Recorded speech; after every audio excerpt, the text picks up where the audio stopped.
es hablar del voto femenino. No solo en España, sino en el mundo mundial. O sea que si me dejo algo, me equivoco, por favor, perdonadme. Cuando se habla de voto, de democracia, lo más normal es pensar en Grecia, en la Grecia antigua. Más que en Grecia, en Atenas, porque desde luego Esparta no tenía ninguna democracia y las demás ciudades tampoco. Lo que pasa es que muchas veces olvidamos una frase, que es esta, que se atribuye a un discípulo de Sócrates, que le decía a su maestro: doy gracias a los dioses porque soy griego y no bárbaro. Bárbaro significa aquel que no habla griego, simplemente. Hombre y no mujer. Libre y no esclavo. La primera circunstancia, griego y no bárbaro, es soluble. Se aprende griego. Libre y no esclavo, teniendo en cuenta que en la sociedad griega tú podías ser esclavo de forma temporal, Platón fue esclavo, pues también, pero desde luego la circunstancia de ser hombre o mujer no se puede evitar. Y la discriminación es absolutamente brutal. No vamos a hablar de la época griega porque desde luego habría mucho de lo que... ya hablaremos cuando hable yo aquí de los Juegos Olímpicos de la condición femenina en Grecia. Es corto, no había. Entonces, bueno, pues lo que nos vamos a meter ya es, siguiendo un camino, doy las gracias. Asunción Domenech publicó hace unos años un trabajo, allá por los años 80, muy interesante al respecto, que recoge un poco un montón de aportaciones de otra gente. Voy a hablar de mucha gente, de muchas mujeres, algún que otro hombre salteado, y vamos a ver también alguna imagen curiosa. Entonces, lo primero que nos tenemos que plantear es que la primera aproximación que podemos encontrar es la Revolución Francesa. 1789 se publica Los Derechos del Hombre. Ahí tenéis la portada de Los Derechos del Hombre. El añadido de debajo es mío, no habla ahí de la mujer. Habla del hombre, pero no de la mujer, en absoluto. En esta época, digamos que cuando se constituyen los Estados Generales, no hay ninguna aportación que se refiera a la posición de las mujeres en la sociedad francesa.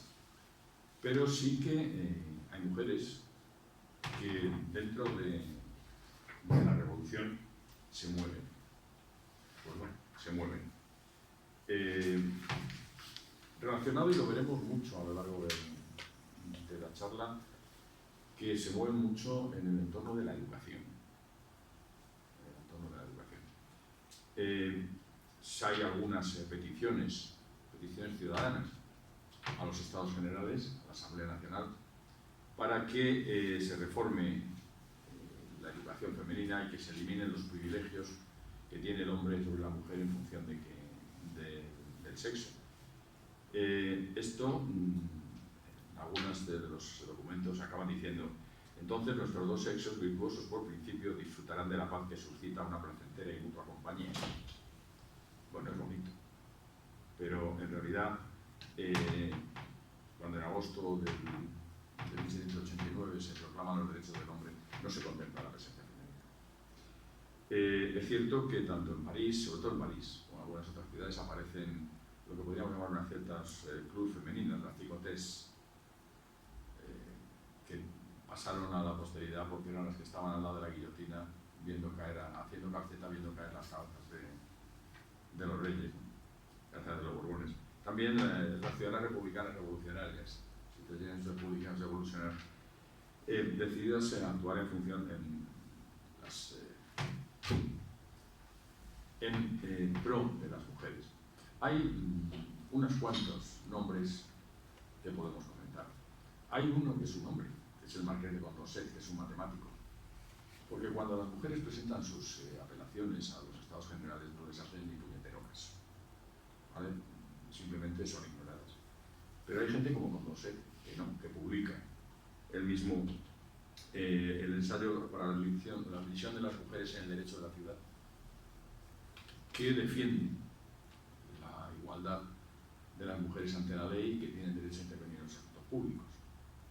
Hay tres figuras que tenéis ahí: Eta Pantaleers, en 1791, publica una propuesta a la Asamblea Legislativa que se llama Apelación a los franceses, llamada a los franceses, que pide la igualdad de derechos del hombre y la mujer en la política, la enseñanza, el empleo, propuestas de voto. Es etapa una vez. Olimpia de Goyes, que aparece ahí, elabora, es curioso, elabora un contramanifiesto. Ella hace una declaración de los derechos de la mujer, una posición a los derechos del hombre, referido exclusivamente a mujeres.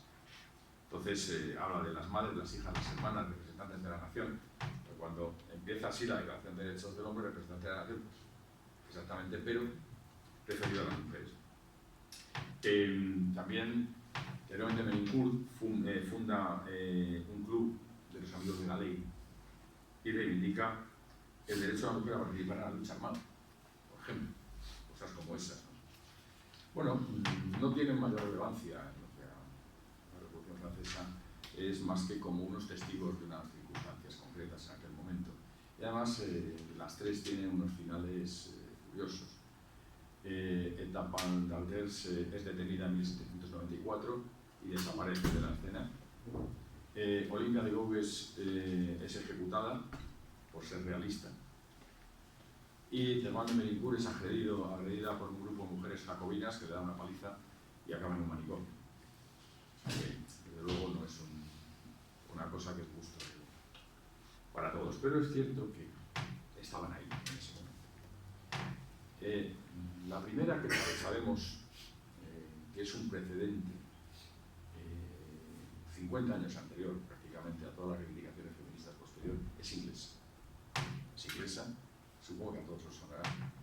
Mary Wollstonecraft, 1759-1797. Mary Wollstonecraft escribe en 1792 un libro que se llama Vindicación de los Derechos de la Mujer. Vindicación de los Derechos de la Mujer. Ella era escritora, ligada a círculos radicales, estaba casada con un militante radical. Es un texto muy apasionado, muy característico más o menos de la época, en el que reivindica las posiciones de la mujer en la sociedad como que tiene que cambiar definitivamente. Ella, de nuevo, hace hincapié en la educación. Cifra todas las esperanzas en la enseñanza, efectivamente. Incluso llega a comparar el matrimonio con una suerte de prostitución, en cuanto a que para poder progresar una mujer se tiene que casar y a cambio de sexo pues, consigue una posición social, ¿no? Pero es siempre, cuando se lee algún opúsculo, yo no he leído el ensayo completo, he leído extractos, es una mujer feminista, optimista, muy optimista en cuanto a que la evolución va a ser favorable si tenemos un poco de sentido común. Es relativamente conocida, pero es más famosa, y eso es anecdótico, porque es la madre de esta señora, de Mary Shelley. Mary Shelley, que es la autora de Frankenstein o El moderno Prometeo. ¿De acuerdo? En aquella reunión con Polidori y con Lord Byron, que escribe esto. Mary Shelley no tiene, digamos, más relevancia desde el punto de vista feminista, más que aquello que significa la existencia de mujeres ilustradas en estas fechas, a mediados del siglo XIX. Puede ser ella, puede ser Anna Lister, puede ser Ada Lovelace, sobre los años 1930 1940, que es la época en la que Shelley escribe el Frankenstein. Tiene que pasar prácticamente más de medio siglo para que las cosas empiecen a cambiar. Y el detonante de ese cambio es la Revolución Industrial. La Revolución Industrial significa un cambio tan absolutamente brutal en la sociedad, sobre todo en la sociedad inglesa, que hace que la sociedad en su conjunto cambie. Pasa de ser una sociedad eminentemente agrícola a ser una sociedad industrializada con fábricas, minas, talleres. Ahí tenéis, por ejemplo, en la parte de abajo, mujeres en una fábrica, que es un cuadro de un paisajista inglés, mujeres en una fábrica, y arriba un grabado referente a los hombres que están entrando en una huelga en una instalación industrial. Aparece un nuevo concepto, lo volveremos sobre él en algún momento, que es el de proletariado. Los proletarios son aquellos que el único bien que tienen es su prole. que son completamente distintos de muchas cosas que vamos a encontrar, porque en definitiva, y iremos viendo, las reivindicaciones feministas y el voto es una de ellas. Nos iremos centrando en el voto más adelante. De momento no se habla de voto en ningún momento, porque tampoco votan los demás, tampoco votan los hombres. Son reivindicaciones fundamentalmente de la clase burguesa, que por otro lado, teniendo en cuenta el nivel de analfabetismo y de poca ilustración del personal, pues era bastante coherente. Aquí podemos contemplar el conjunto de toda la evolución hacia el voto que se produce desde 1850, 1840 hasta prácticamente el primer país que establece el voto femenino es Noruega en 1907, perdón, Finlandia en 1907. Pues en ese periodo de tiempo y un poquito más sigue estando vigente la revolución industrial, ¿de acuerdo? Y se pueden diferenciar, digamos, dos etapas. Una, el desarrollo de la petición del sufragio femenino, que es el que establece un poco la confluencia de distintos tipos sociales de mujer hacia un fin último, que es el conseguir el voto. Y un periodo que podríamos llamar de madurez, que es en el que ya está establecida esa confluencia y se empiezan las reivindicaciones conjuntas, que son compartidas y que llevan al final a la consecución del sufragio. ¿De acuerdo? No es una casualidad que las pioneras absolutas en esto sean las norteamericanas de los Estados Unidos de América, no canadienses ni mexicanos, ¿vale? Porque todavía hoy en Estados Unidos existe una tradición de pionero de que las mujeres jugaban un papel importante en el desarrollo del país. Y luego, en esta época, se sobreviene lo que se llama la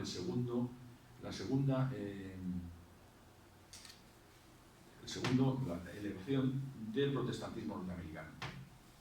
Estas reivindicaciones de las mujeres en los Estados Unidos tienen un componente religioso altísimo, relacionado con las iglesias metodistas, por ejemplo.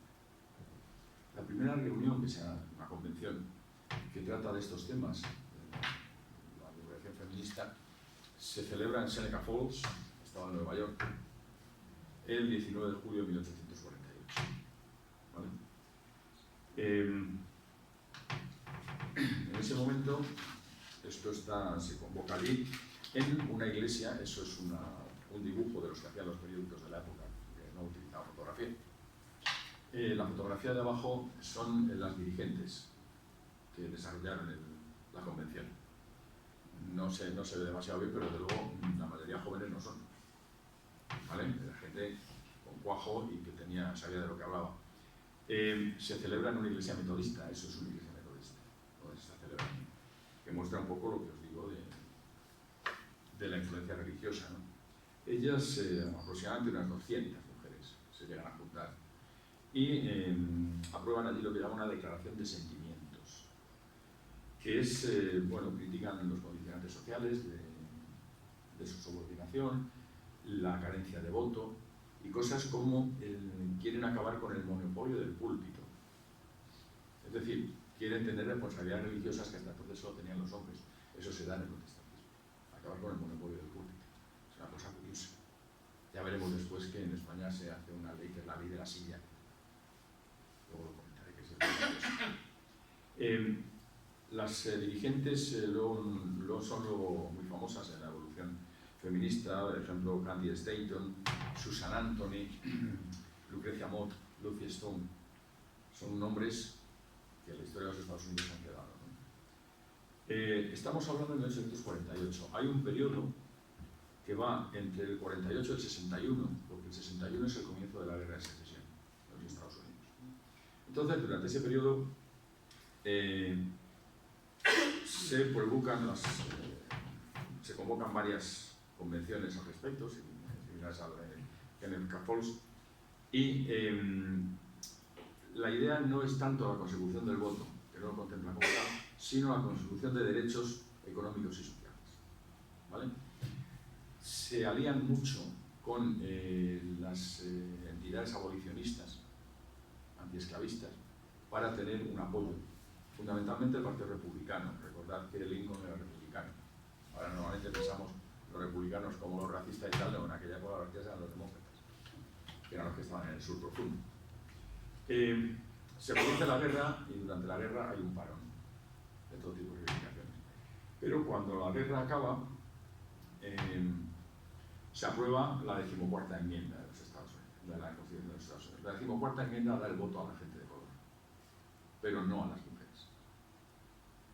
A las mujeres será después la 19ª, después de hablar de ellas. Entonces, claro, la gente esta entra en efervescencia y dice, hemos estado apoyando a esta gente y cuando acaba la guerra nos dejan tiradas.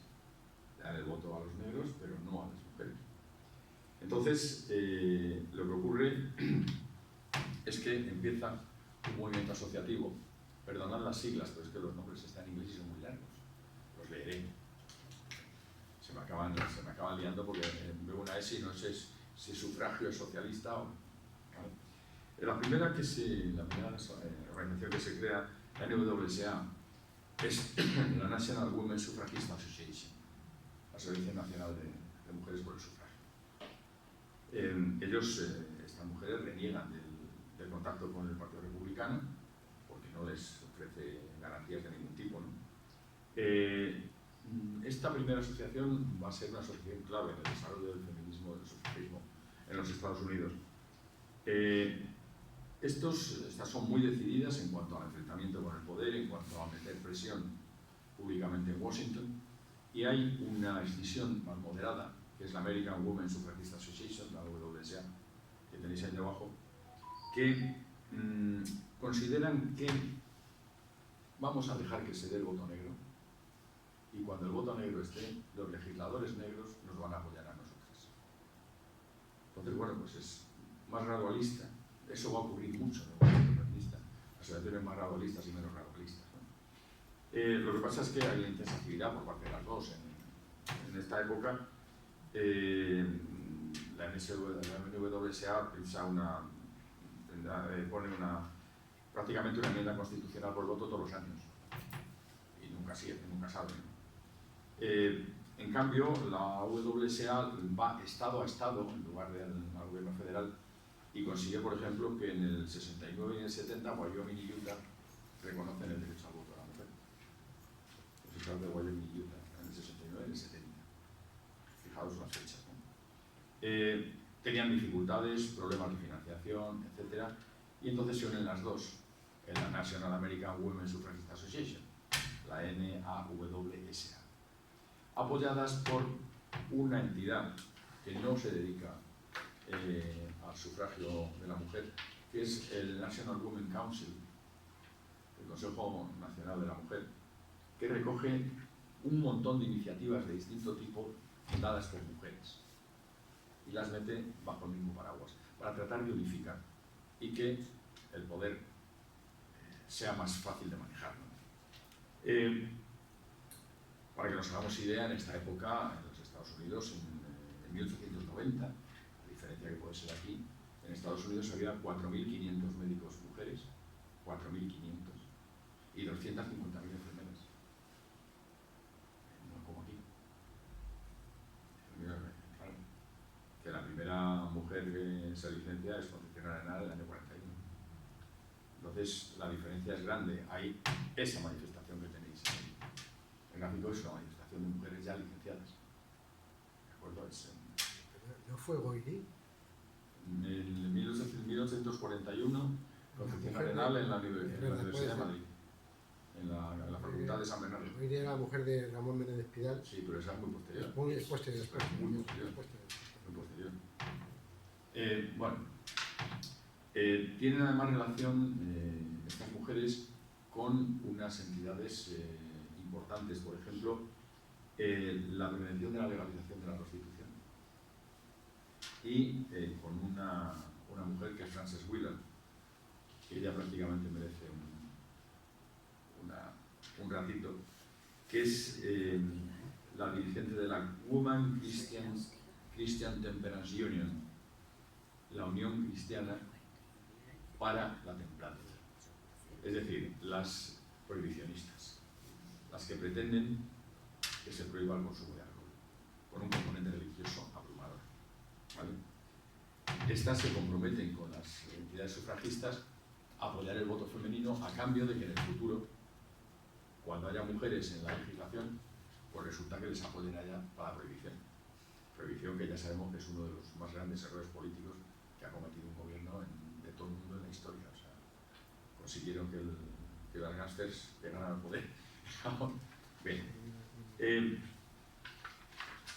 Esto en los Estados Unidos. Fijaos que el ideario que la sustenta es, por un lado, el ideario que procede, digamos, de los pioneros, ideario religioso muy profundo, del protestantismo americano, que ahora es muy peculiar, con muchas variantes, cuáqueros, metodistas, episcopalianos, y desde un punto de vista socioeconómico liberal. Es liberal. ¿Qué otro sitio hay también liberal y protestante? Pues, evidentemente, Gran Bretaña. Gran Bretaña es la siguiente, de forma simultánea, porque mirad las fechas que tenemos ahí, en entrar en esta dinámica. Gran Bretaña un poquito después, ten en cuenta que esa fecha que tenemos aquí están muy relacionadas efectivamente con la educación, En 1840 se crea el Queen's College. El Queen's College es la primera institución de educación secundaria para mujeres. Es curioso porque era una institución que quería desarrollar instruidas amas de llaves. Instruidas amas de llaves, pero bueno, es una institución de educación secundaria. Y 9 años después el Bedford College es la primera institución de educación superior para mujeres en Gran Bretaña. Las dos en Londres. Por esas fechas, en el 57, aunque no esté relacionado directamente, se promulga la primera ley de divorcio, que permite a la mujer separarse del marido.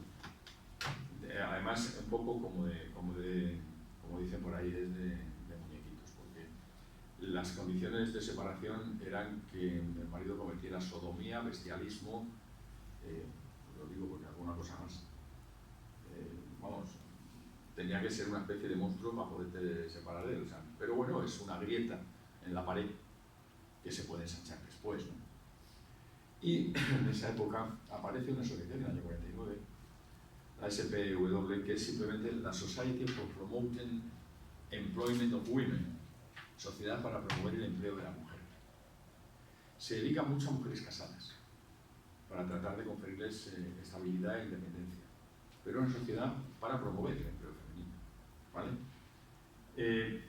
Y en ese momento, aproximadamente por esas fechas, aparece, digamos, el primer ideólogo básico en estas cosas, que es John Stuart Mill.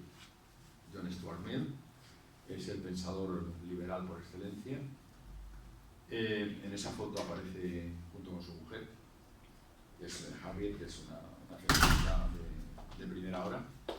He puesto esa foto chica porque si pongo una foto grande el Stuart Mill es feo como un dolor. Tiene además unos tufos aquí en todas sus fotos. Pero bueno, Stuart Mill publica en el año 69 un libro, un opúsculo que se llama El sometimiento de la mujer, en el cual habla justamente del problema que hay, ¿no? Del problema que hay. Entonces, da un sustrato, digamos, teórico a la reivindicación femenina, desde un punto de vista liberal. Y empiezan a aparecer proposiciones de ley para conseguir el voto femenino. La primera se redacta en el 66, se presenta en el 67. La presenta Stuart Mill con un socio que es Fawcett y la sociedad que decíamos antes para la promoción del empleo femenino, ¿no?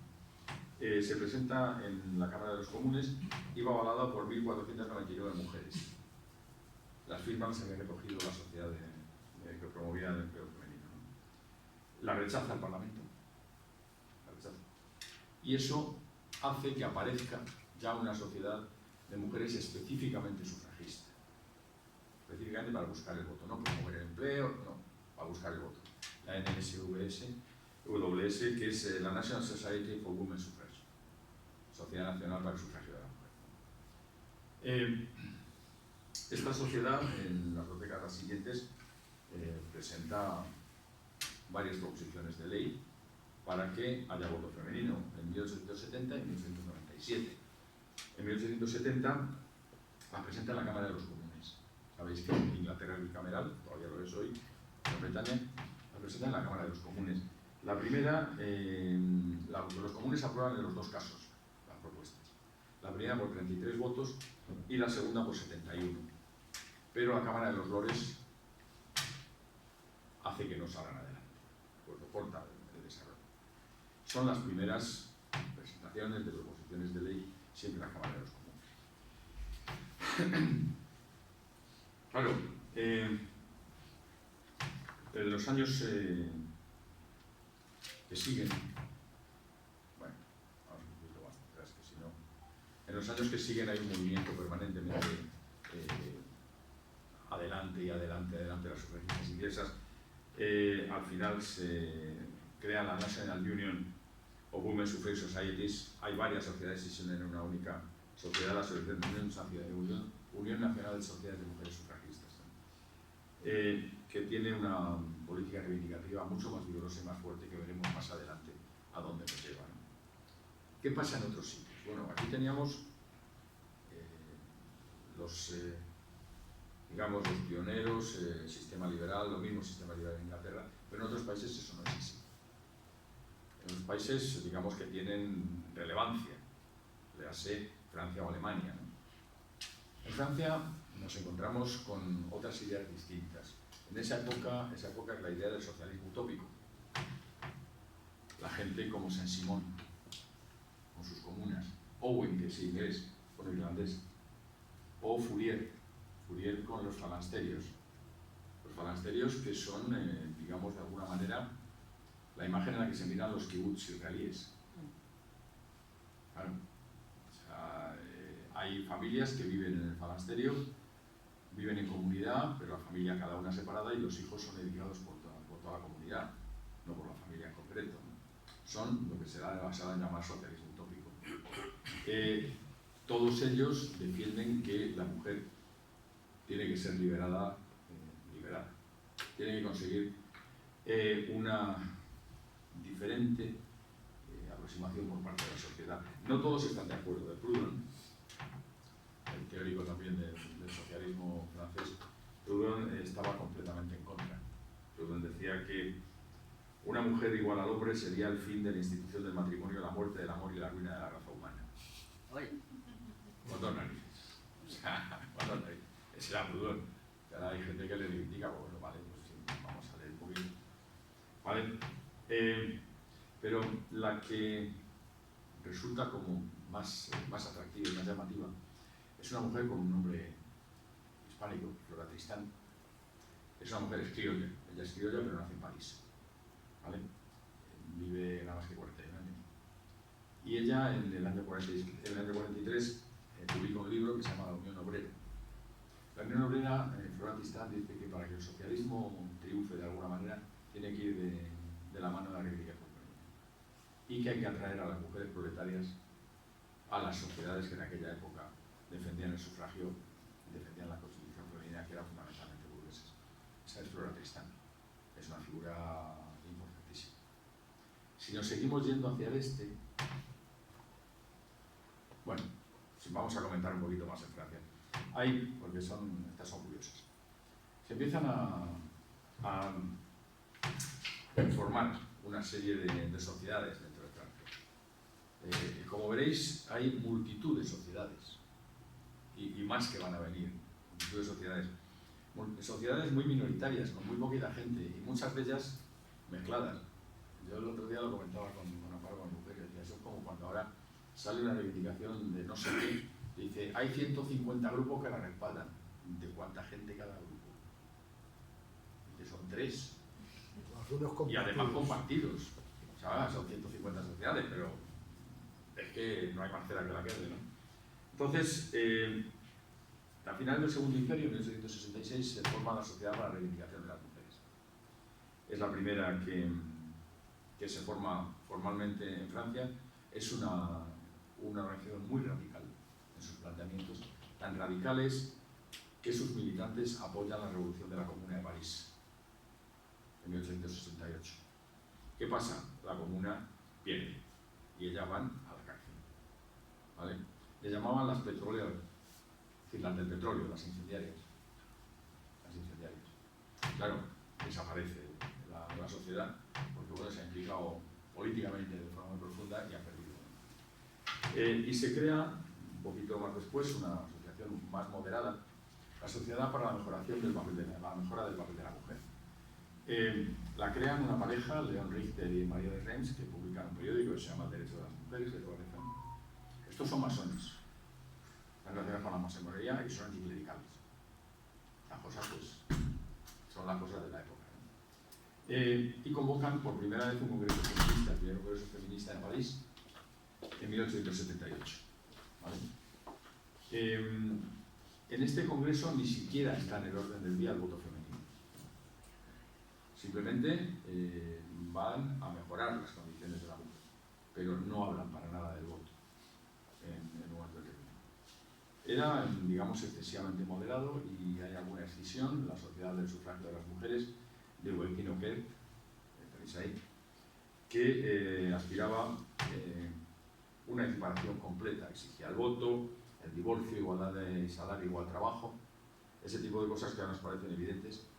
Y luego algo que ya pedía Flora Tristán, que es que la mujer proletaria entrara en las reivindicaciones de las mujeres burguesas, que hasta entonces no funciona. El movimiento de Oquer se radicaliza en el tiempo, métodos más contundentes, continuas polémicas, enfrentamientos públicos, con Richter y Desrein. Estas son las cosas típicas de... ¿Vosotros recordáis la vida de Ryan?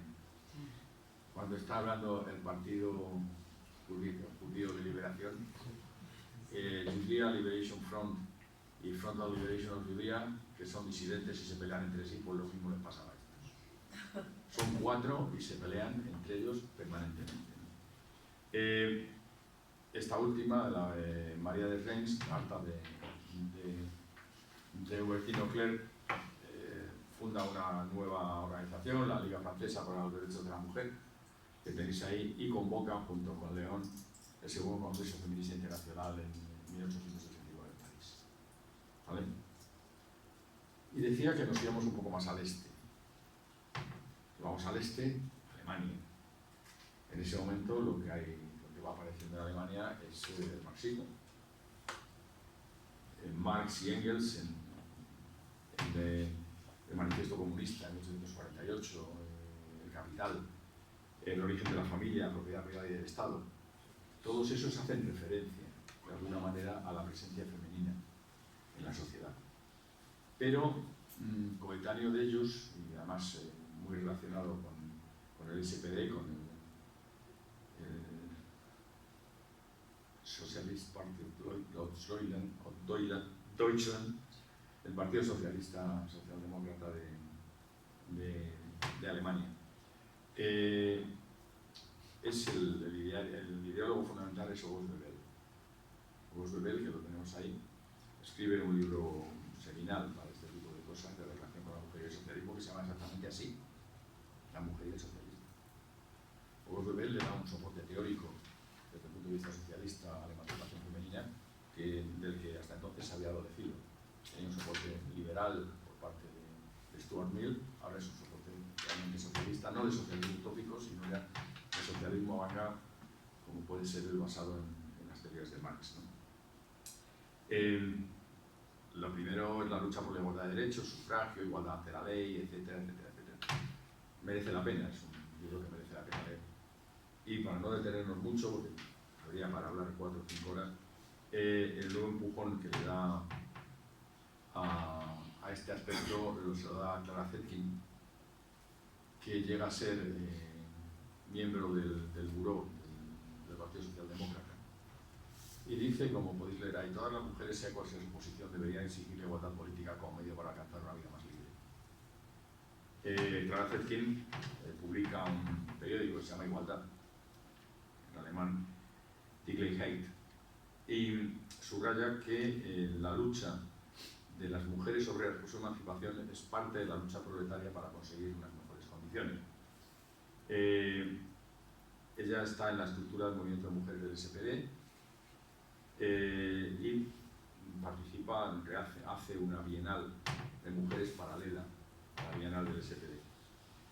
De hecho, en 1895 el SPD presenta al Reichstag una moción en pro del sufragio femenino, que es derrotada. Y claro, a final de siglo, cuando resulta que ya se va a Bismarck, estamos hablando todavía del 19. Aunque Zetkin muere en el 1933, pues hay una floración importante de asociaciones de todo tipo, sobre las que luego volveremos. En otros países, ¿verdad? No. En otros países las cosas funcionan un poco por influencia de estos. O sea, los países nórdicos, Noruega, Suecia, Finlandia, Islandia, tienen una influencia alemana muy grande en cuanto a los partidos socialdemócratas, la presencia de mujeres. Las antiguas colonias inglesas, Australia, Nueva Zelanda, tienen una influencia de la Casa Madre, que no son antiguas colonias, que en aquella época son colonias todavía. ¿De acuerdo? Porque cuando Finlandia, lo comentaremos después, da el voto femenino, es una provincia integrante del Imperio Ruso. Las cosas han cambiado mucho en el tiempo, ¿no? Entonces, van variando, no vamos a meternos en detalle, tenemos un poquito más para atrás. Esto es lo que podríamos llamar antes la etapa de desarrollo, cuando se están desarrollando los movimientos. Y llegamos al apogeo de la campaña, la estabilización definitiva, ¿no?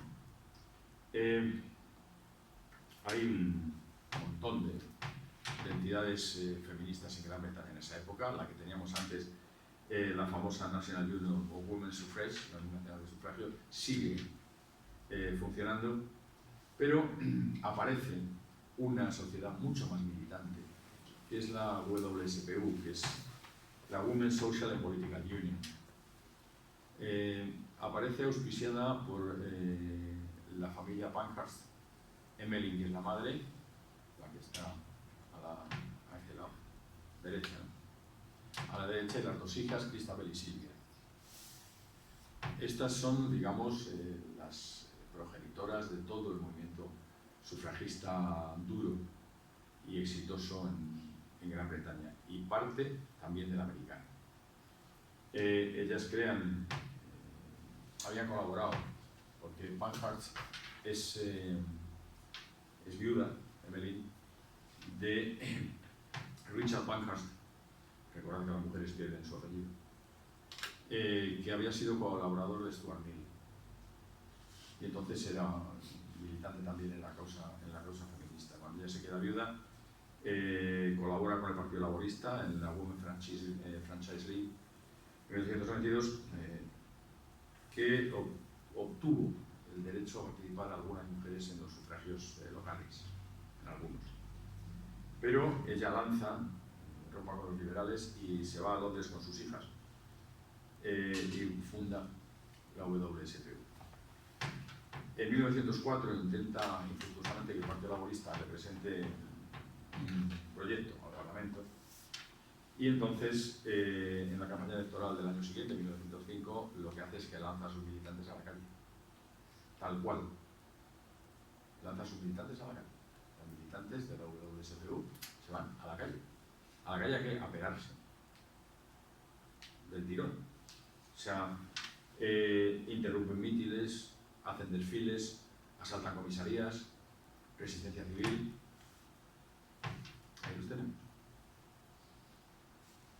Desfiles, eso de abajo es un grabado del Punch de las feministas, de las sufragistas, asaltando una comisaría. Arriba tenemos una de las detenciones de Pankhurst, y abajo es una foto curiosa, porque es un grupo de mujeres que se están formando en defensa personal, concretamente en Aikido, para enfrentarse a la policía. Esto es absolutamente histórico, o sea, no me estoy inventando nada. Hay una película que se llama en televisión, se llama Enola Holmes, en la que aparece esto. La 2, Enola Holmes 2, aparece esto.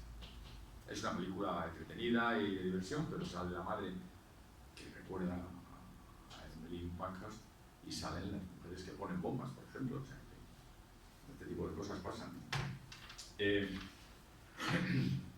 El primero en llamarles sufragistas, suffragette, es el Daily Mail de Londres, que quiere ponerles, digamos, como un mote, con la terminación en inglés de TE, que es una terminación despectiva. ya lo adoptan como propio y toman a gala ser sufragettes. ¿De acuerdo? Para que os hagáis idea, en julio de 1908, Pankhurst lidera un desfile de unas 30.000 personas en pro de voto femenino y da un meeting ante 250.000 personas. No está mal, ¿eh? No está mal. Los choques son habituales, permanentes, y en 1913 el gobierno disuelve la organización. La organización detiene a Emmeline. Esa es otra detención de Emmeline Pankhurst, lo que hay arriba. La mete en la cárcel. Emmeline Pankhurst se escapa y se va a los Estados Unidos. La volveremos a encontrar dentro de un rato. Lo que está abajo es un suceso que fue muy significativo. El 5 de julio de 1913, la gente asistía al derby de Epsom. Y una militante, concretamente Emily Davidson, de 35 años, licenciada en Lengua y Literatura por la Universidad de Oxford, se tiró a la pista. Fue arrollada y muerta por un caballo que llevaba la escarapela real en el derby de Epsom. Ahí tenéis una imagen, ya había fotografía, del momento en que es arrollada y de su evacuación posterior en una camilla, ya muerta. Eso, de alguna manera,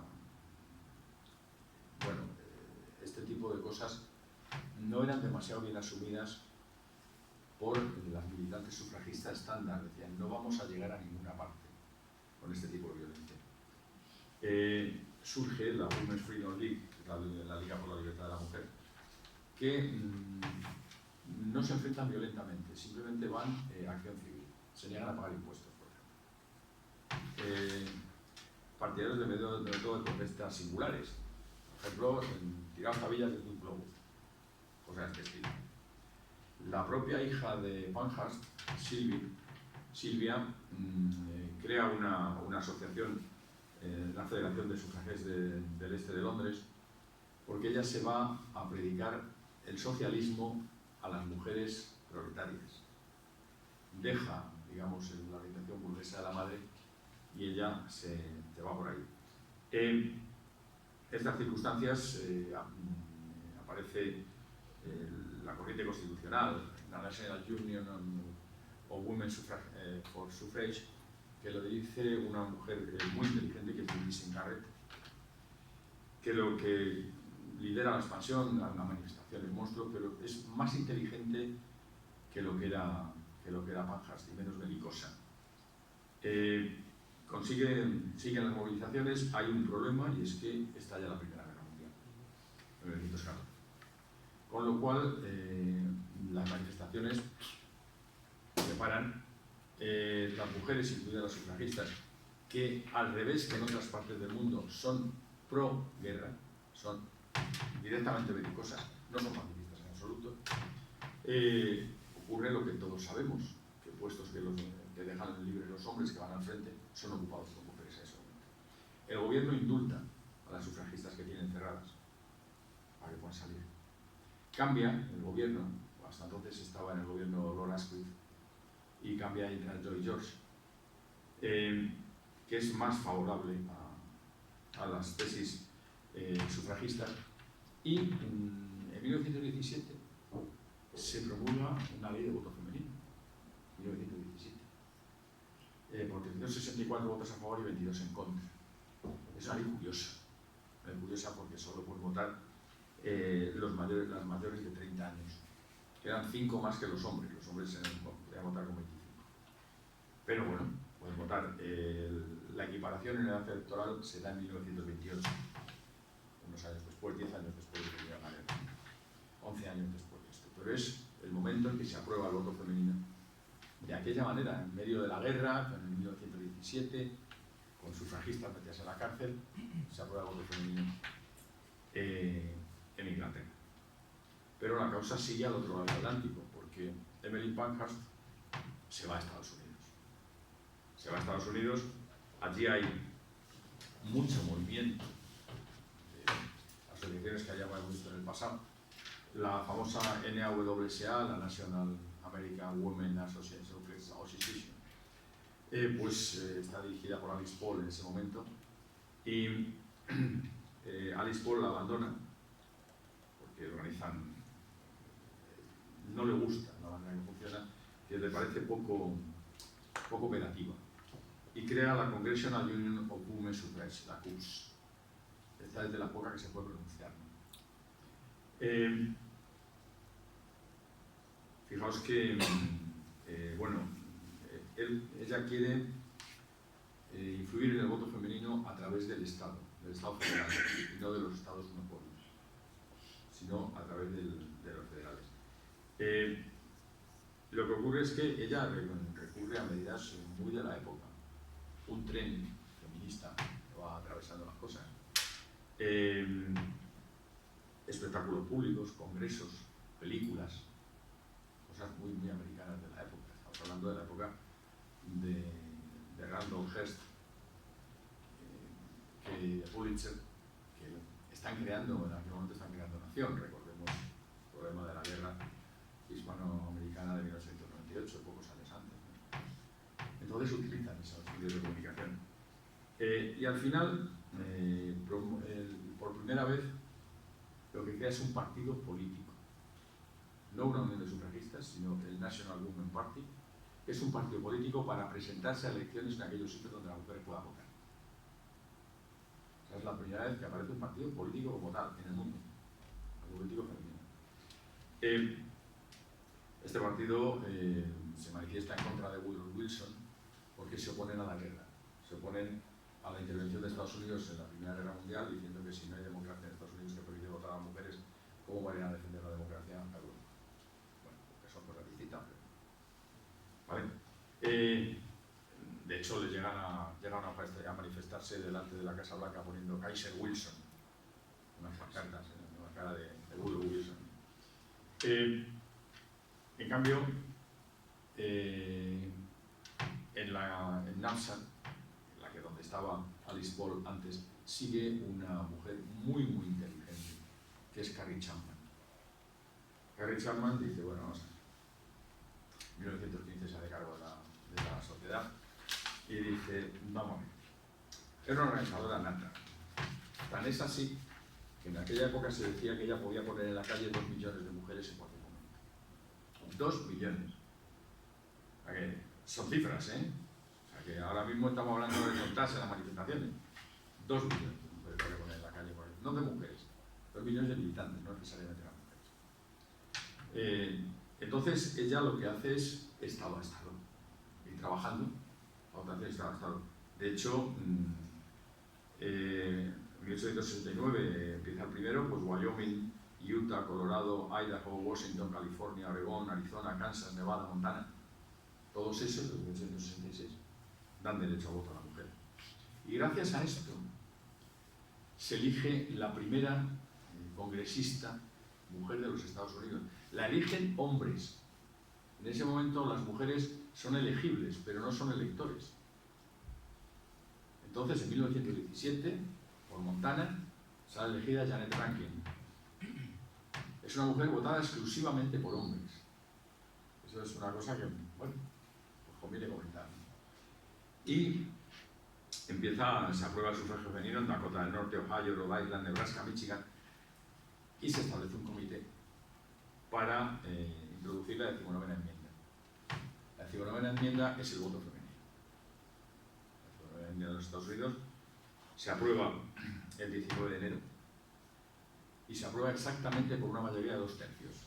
Hacía falta una mayoría de 2 tercios y son 2 tercios lo que están. Exactamente 2 tercios. Se aprueba y pasa un poco de tiempo, aunque se aprueba en 1918, hasta que está plenamente vigente, que es en 1920. Es cuando consiguen el voto femenino en los Estados Unidos. 1917 en Inglaterra, 1918 en los Estados Unidos.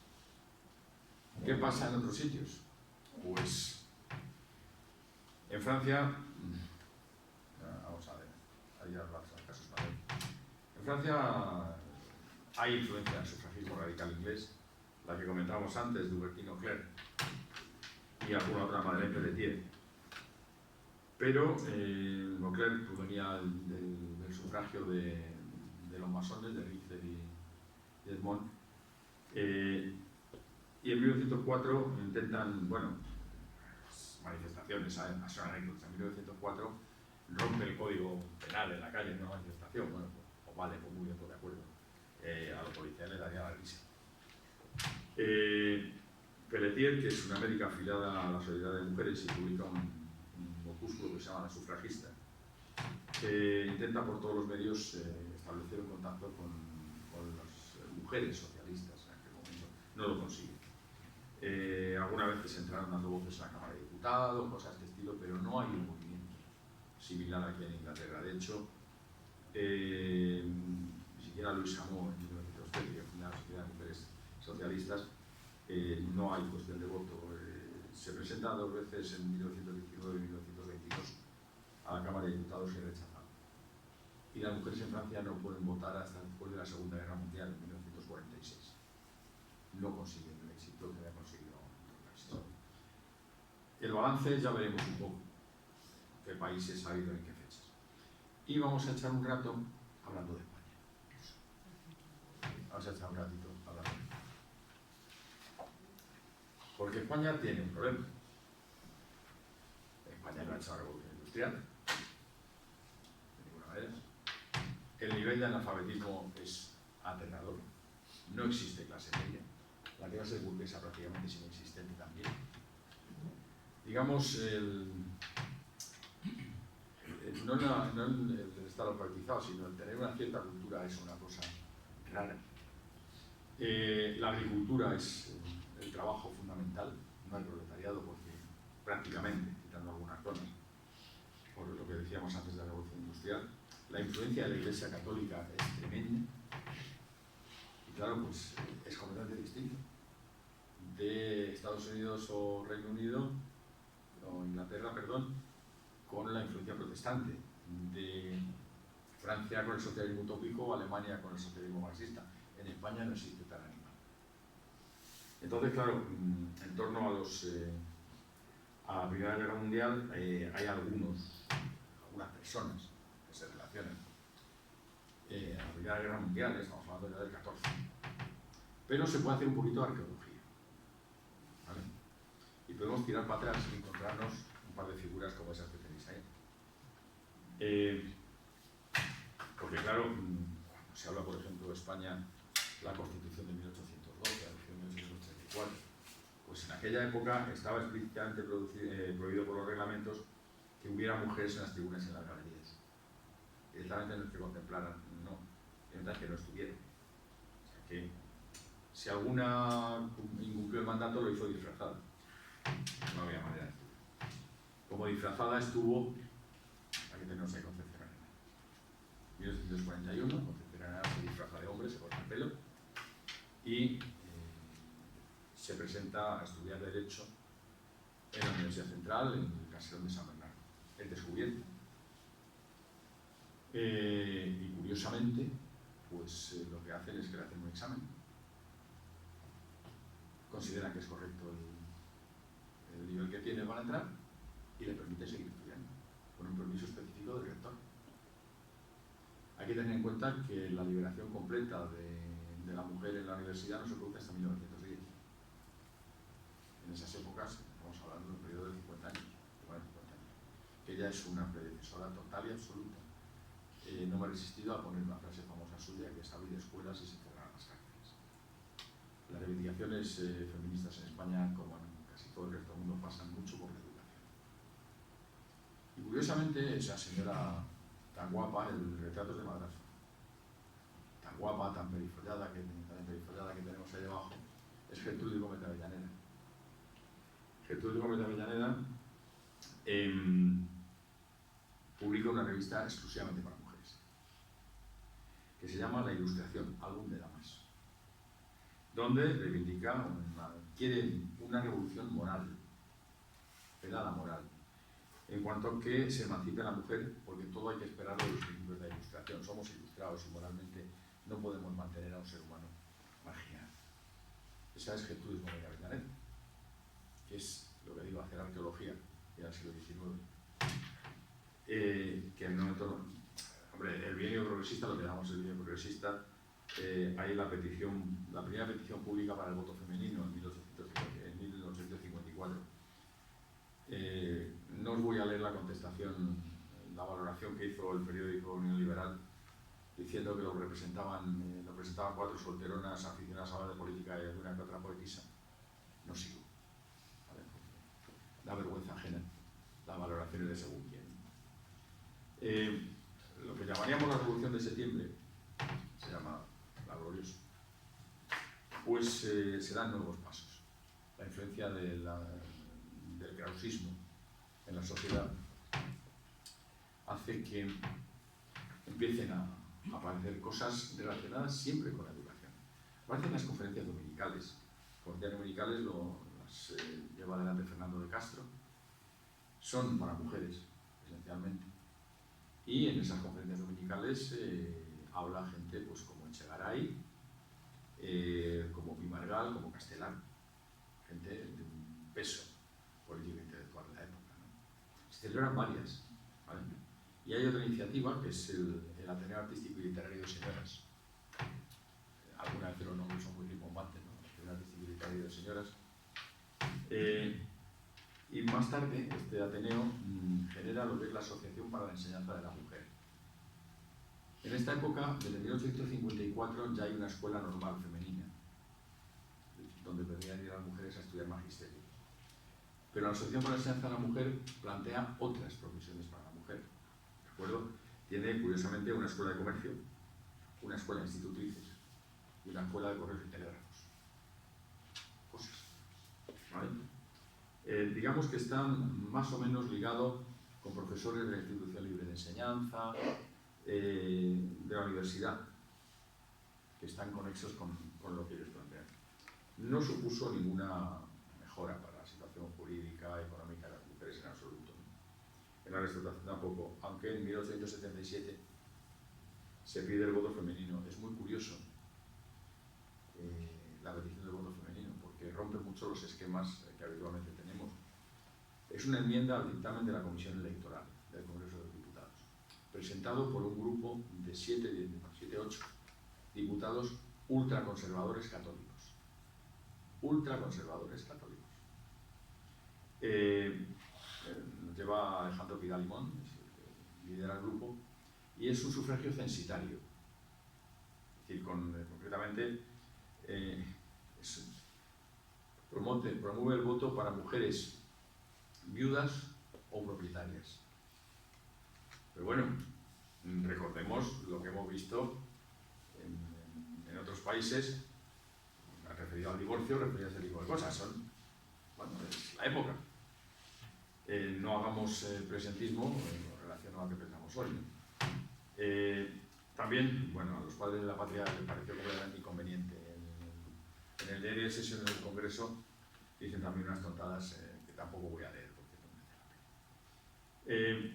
Hay algunos otros núcleos, por ejemplo en Barcelona, Thérèse Coudray tiene una revista, que es la revista La Mujer, y consigue reunir, y las cifras son de alguna manera, bueno, son patéticas, consigue reunir a un grupo de 37 mujeres dispuestas a generar una asociación para reivindicar los derechos femeninos. 37. Pero bueno, es lo que había, tampoco vamos a volvernos locos. Pero hay gente más imponente, y no empleo la palabra mal, con esa señora que hay ahí, doña Emilia, la duquesa de Mirasa. Emilia Pardo Bazán. Emilia Pardo Bazán despliega una actividad absolutamente inconmensurable, aparte de sus amoríos con Pérez Galdós, que darían para un rato. Vaya par. Y entonces, muchas colaboraciones periodísticas, mucha colaboración cultural referida a la mujer, y tiene una cosa seminal, que es que ella publica en 1992 la Biblioteca de la Mujer. La Biblioteca de la Mujer, que dura muy poco tiempo. Es pequeña en duración y en número de títulos publicados, pero publica las traducciones de La esclavitud de la mujer de Stuart Mill, ¿vale? Y de La mujer ante el socialismo de Bebel, los libros que habíamos visto antes. Eso lo publica Pardo Bazán en español. Está más cerca de Stuart Mill que de Bebel, no es socialista, sino más de tipo liberal. Se propone acabar con la obediencia, la pasividad y la sumisión. lo expresa en el Progreso Natural Pedagógico en 1882. Y hay un personaje curioso, poco conocido, que es Adolfo González Posada. Adolfo González Posada es un catedrático de Derecho de la Universidad de Oviedo, muy ligado a la Institución Libre de Enseñanza. Publica un libro que se llama simplemente Feminismo. Punto pelota. No busca más. Y entonces lo que hace es una recopilación de los tipos de feminismo que existían en la época. Entonces se plantea tres, no vamos a extenderlos, pero se puede decir un poquito por encima. Uno, digamos, el feminismo radical, el de Stuart Mill y Beverly. Sin entrar en cuál es la base ideológica de cada uno de ellos, ¿no? Luego un feminismo moderado que lo que promueve es el mejoramiento de la mujer, pero sin llegar a ningunos extremos. Y luego, en tercer paso, el feminismo de origen católico, promovido por la Iglesia. Él hace un estudio de los tres y se plantea. Es, digamos, un erudito que, desde su cátedra de Derecho de Oviedo, pues elabora un libro sencillo, Feminismo, que pone en negro sobre blanco lo que pasaba en la época, ¿no?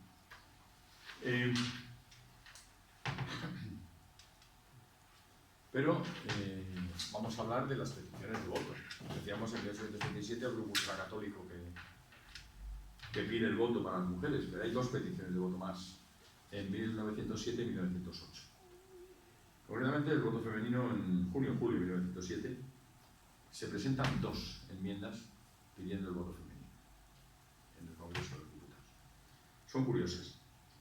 Los republicanos defienden el voto femenino solo en las municipales, para mujeres mayores de 23 años en pleno goce de sus derechos civiles. Eso significaba en aquella época que eran o viudas o solteras emancipadas, oficialmente emancipadas, ¿vale? Mayores de 23 años.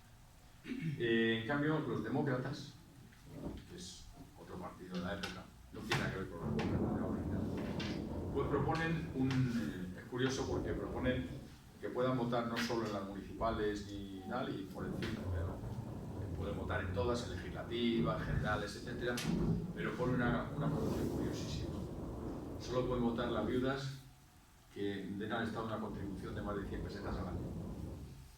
Curioso. Más de 100 pesetas al año. Las viudas que satisfagan una contribución territorial. Este tipo de voto censitario basado en el pecunio es relativamente, no vamos a hablar del voto en general, si algún día nos dedicamos al voto en general, aparece mucho el voto masculino, ¿no? En realidad nadie está planteando que haya un voto femenino en realidad. Un poquito más tarde, en 1908, Pilla Arzuaga, que es hijo de Pi Margall, presenta una propuesta de voto.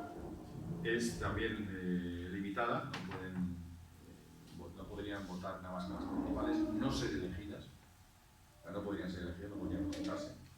Las mujeres mayores de edad emancipadas y no sujetas a autoridad marital, ¿vale? En la Cámara sale derrotado, pero por poco, por 20 o 25 votos, porque tampoco es una cosa exagerada, pero era muy corta. Esto son las típicas disputas en el Congreso de los Diputados que al común de los mortales ni le van ni le vienen, ni se enteran. La gente no lee los periódicos, porque no sabe leer, tampoco tiene interés en la política, porque los turnos cambiantes del gobierno, pero sí que hay gente que llama la atención. Hay una persona que aparece ahí, que es Carmen de Burgos, es una escritora, una periodista del periódico El Heraldo de Madrid. Se la conoce, tiene media docena de seudónimos. El más conocido es Colombino, firma como Colombino sus artículos. Entonces, esta apoya las reivindicaciones sufragistas, la volveremos a ver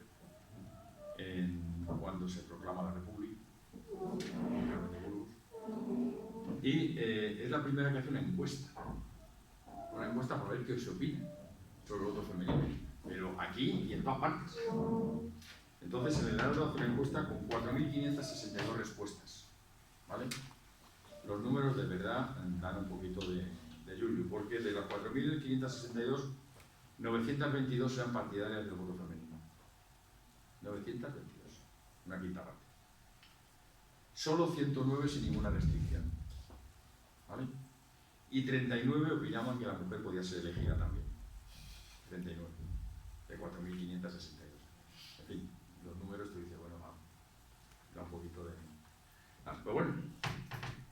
Hay algunas mejoras en la vida de la mujer. Hay un instituto de reformas sociales que puede ser calificado de paternalista, tal, pero bueno, hay algunas mejoras. Y bueno, en marzo de 1900 hay una ley que establece el trabajo de las mujeres y los niños, que no pueden trabajar de noche, que no pueden trabajar en empresas que sean peligrosas. Y lo que os decía antes, por ejemplo, es una curiosidad, en 1912 se publica, en febrero de 1912, la ley de la silla. La ley de la silla decía que las mujeres tenían derecho a tener una silla en el puesto de trabajo, porque si no tenían que estar de pie y aquello era muy cómodo. Literal, o sea, no me estoy inventando nada, la ley de la silla en 1912. Algunas veces de esto parece de periquitos, como dicen en Andalucía, ¿no? Pero en 1912 es una fecha también importante porque se funda la Agrupación Femenina Socialista en Madrid. Es un grupo, buscan integrar muchas mujeres próximas al PSOE. A partir de Pablo Iglesias el bueno. ¿Vale? Su labor es muy minoritaria, aunque en el año 13 una de las mujeres, Virginia González, pasa a formar parte de la ejecutiva de UGT del Partido Socialista, en la época en que era obligatorio ser de UGT si era del Partido Socialista y viceversa. En el 14 o el 15 no había prácticamente ninguna relevancia. Hay una socialista, Margarita Nelke, que era del Partido Socialista, que promueve algún tipo de iniciativa, pero que todavía no llega a ninguna parte. Y desde posiciones católicas, pues se intenta contrarrestar. Y desde posiciones católicas se funda la Federación Sindical de Obreras y se funda, que me hace mucha gracia el nombre, el Sindicato de la Inmaculada. Son sindicatos femeninos católicos. Tenía importancia, ¿eh? Además, desde el punto de vista educativo, hay una serie de medidas dadas por el gobierno sin presiones, aparte de las habituales. Concretamente, el Ministerio de Instrucción Pública en 1910 establece el acceso libre de la mujer a las profesiones que tengan relación con el Ministerio, siempre y cuando tenga la titulación adecuada. ¿De acuerdo?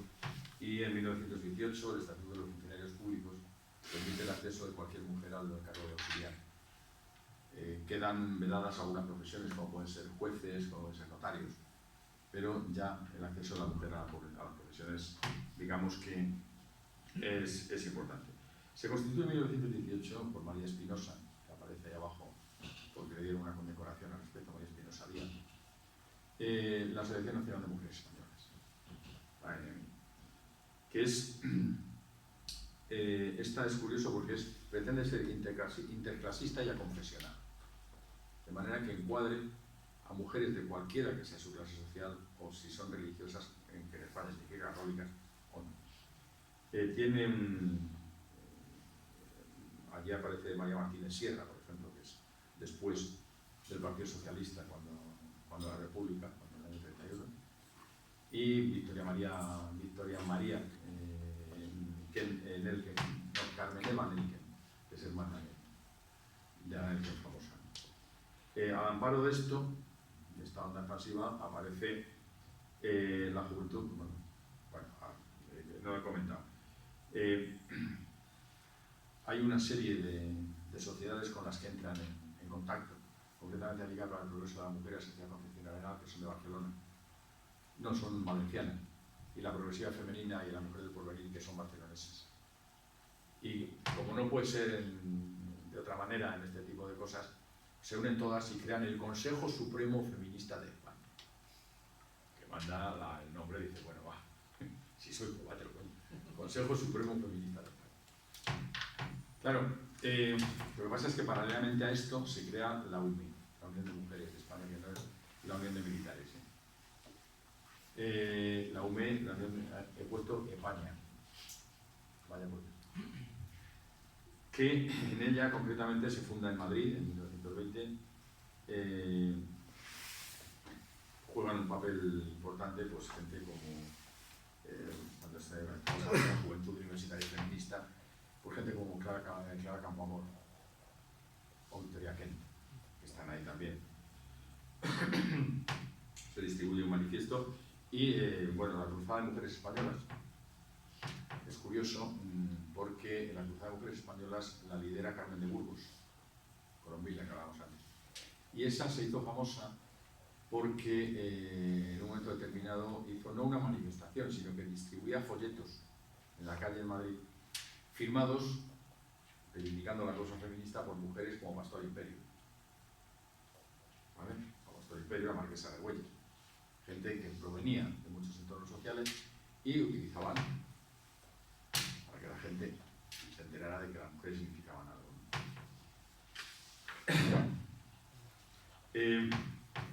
Claro, digamos que la Iglesia no se quiere quedar atrás. Y la Iglesia crea la Acción Católica de la Mujer.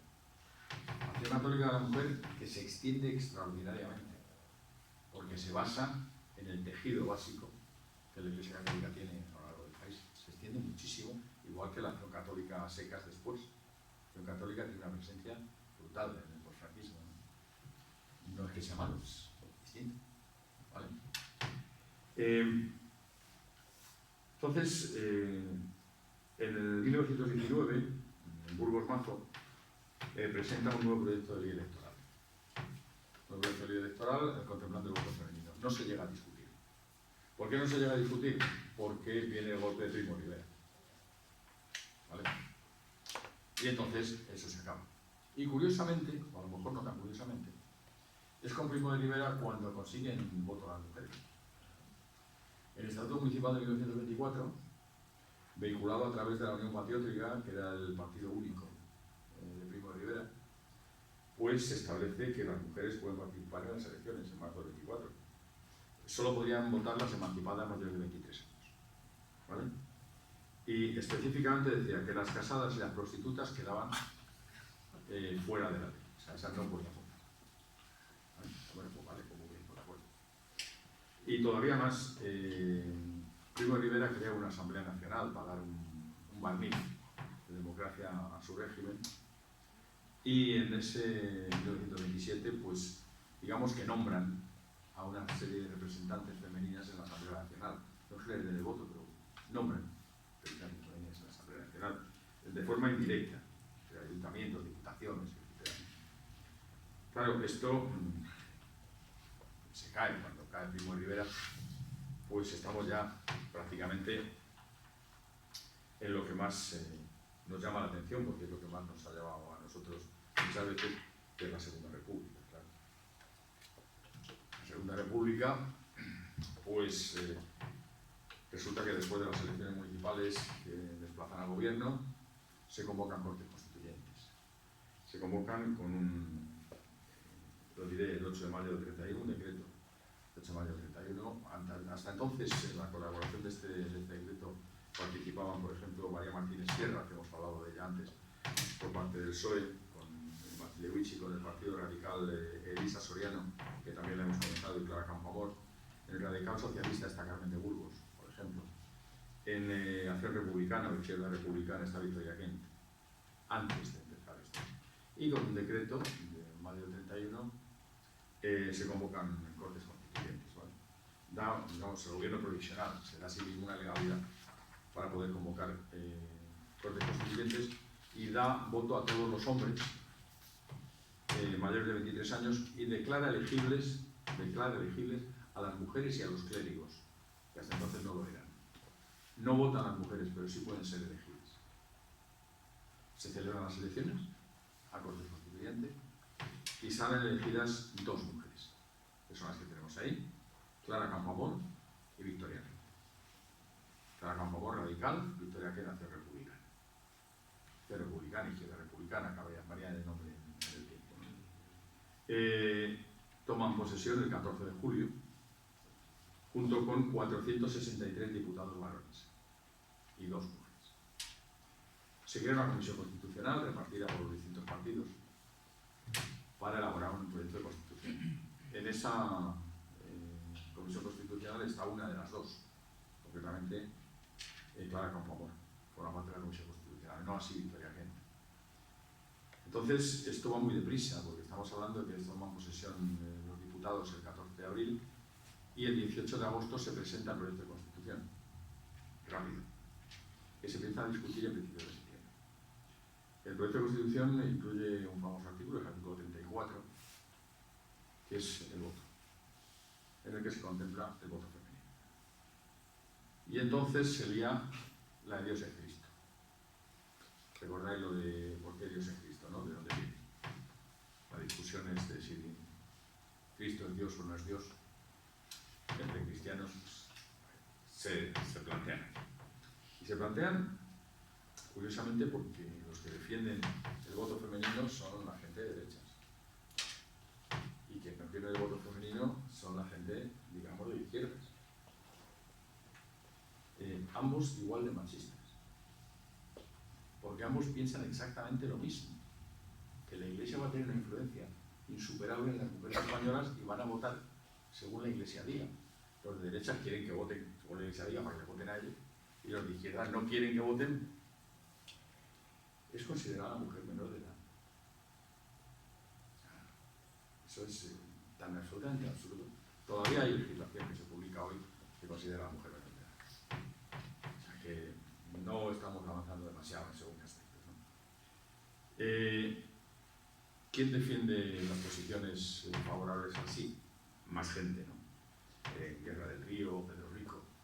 Pero, claro, la más característica es Clara Campoamor. Clara Campoamor interviene en contra de las afirmaciones de que la mujer podía ser mediatizada. El que no puede aguantar la mala leche es Indalecio Prieto. Porque Indalecio Prieto dice que es el fin de la República, que es el que las mujeres voten. Indalecio Prieto era un energúmeno que se tenía que haber hecho mirar en algún momento, ¿no?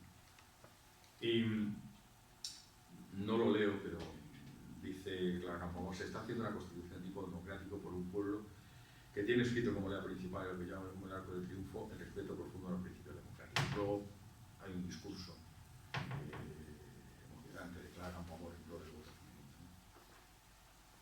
¿Quién se enfrenta? Pues lo que ha trascendido, aparte de que se enfrentan otros, se enfrenta a Victoria Kent, que aparte de ser sujeto del chotis pichi, cuando era ministra, ¿vale? Sabéis el chotis pichi, ¿no? Sí, sí. ¿Vale? Aquí en época de Franco decía se lo puedes decir a un pollito bien, y el original decía se lo puedes decir a Victoria Kent. Vamos a ver. Entonces ella se opone con armas y bagajes a esto. Se opone metiéndose en las tripas sus propias convicciones. Ella ha defendido el voto femenino permanentemente, además de una posición progresista y de izquierdas, y se lo están bailando. Hay una frase de Clara Campoamor que le dice: comprendo la tortura de su espíritu al haberse visto hoy en trance de negar la capacidad inicial de la mujer, y en sus argumentos hará el principio teórico de la igualdad sobre cualquier otra consideración política, recordando a los diputados que sería un profundo error político dejar a la mujer al margen de ese derecho. Se lo dice ella a Victoria Kent. Dice: yo entiendo que usted está sufriendo, porque no es lo que usted opina de verdad. El debate sigue, permanentemente, y se aprueba en diciembre del 31, 161 votos a favor, 121 votos en contra. Votan a favor el Partido Socialista, vota a favor. Votan a favor grupos republicanos, grupos catalanes. Bueno, el Partido Socialista, excepto Indalecio Prieto, ¿vale? Grupos catalanes, la Agrupación al Servicio de la República. En contra votan los radicales socialistas de Carmen de Burgos, Acción Republicana y los radicales de Clara Campoamor, que solamente Clara Campoamor y 4 diputados más votan a favor. Los radicales. Ese es el resultado. Queda entonces desopción a la República y se establece el sufragio femenino en diciembre de 1931. Cuando se celebran las elecciones siguientes, las siguientes cortes en el año 33, si no recuerdo mal, gana la derecha. La Confederación Española de Derechas Autónomas, Gil Robles, la CEDA. Hay 3 diputadas: Clara Campoamor, Victoria Kent y una nueva que es Margarita Nelken, que si veis la foto de Margarita Nelken la tiene una influencer de Dios, Margarita Nelken. Y en aquel momento hay una acusación por parte de determinada gente, también bastante descerebrados, tomando a Clara Campoamor como el chivo expiatorio de que la izquierda ha perdido, ¿no? Clara Campoamor es escribe un libro que se llama El voto femenino y yo, mi pecado mortal. Lo publica en 1938. Dando que no es esto. Claro, las elecciones siguientes en las cuales dan al Frente Popular demuestran que no era cuestión de mujeres o de hombres. Era cuestión de que te presentas con un programa adecuado o con un programa no adecuado. ¿Vale? Entonces, digamos que ese año 31 en el que se puede votar en España, se deja de poder votar cuando llega Franco, ¿vale? Pero se deja de poder votar absolutamente. O sea, no tiene nada que ver que sea mujer u hombre. Pero cuando Franco vuelve a poner el voto, no hace distinción. El año 66, que es la primera vez que votan los españoles con Franco en un referéndum, pueden votar todos los españoles mayores de 23 años, sin distinción de sexo. Y cuando se eligen aquellas cortes que se elegían, que eran estamentales, en las que ibas por el sindicato, el municipio y la familia, pues ahí podían ser electores los cabezas de familia y las mujeres casadas. O sea, Franco no eliminó el voto femenino, eliminó el voto, punto. ¿Vale? Y no es hasta el 76 cuando podemos volver a votar todos. Quizá, pues un poco terminando ya, algunas efemérides curiosas que nos pueden llamar la atención, a algo que se refiere. Por ejemplo, Estados Unidos, la independencia, 1776, pues en 1776 Nueva Jersey autoriza accidentalmente el voto de la mujer. Porque en el texto habla de personas y no de hombres. Entonces, como pues así de tonta, pues resulta que establece el voto femenino. Lo deroga en 1807, pero en 1776, Nueva Jersey. No se dan ni cuenta de que han dado el voto femenino. En 1838 se aprueba el sufragio femenino en las islas Pitcairn, que es una colonia de Inglaterra en ultramar. 1838. En 1853 la provincia de Vélez, en Colombia, da el voto a las mujeres y la Corte Suprema lo deroga, porque iba en contra del interés nacional. En la Segunda Mundial del 19 hay varios países, fundamentalmente de Asia, Australia, etcétera, que dan voto femenino restringido. Australia del Sur en 1861, por ejemplo. El territorio de Wyoming, lo hemos comentado antes, da el sufragio total en 1869. Es el primero que lo da en los Estados Unidos. Pero no es sufragio universal. Se llama sufragio igual, pero no es sufragio universal. ¿Por qué? Porque no pueden votar los negros. Aquí pueden votar los hombres y las mujeres, pero no los negros. Ya sean hombre o mujer, simplemente no pueden votar. En 1893 se aprueba en Nueva Zelanda con el sufragio universal. Hay una militante que es Kate Shepherd, que es la que dirige las movilizaciones. En Australia del Sur, que comentábamos antes, ya da el sufragio universal en 1902 y Tasmania en 1903. El primero en Europa es Finlandia, lo decía antes, en 1907, que entonces era parte del Imperio Ruso. Muy poquito después Noruega y Suecia. ¿Vale? En la Revolución del 17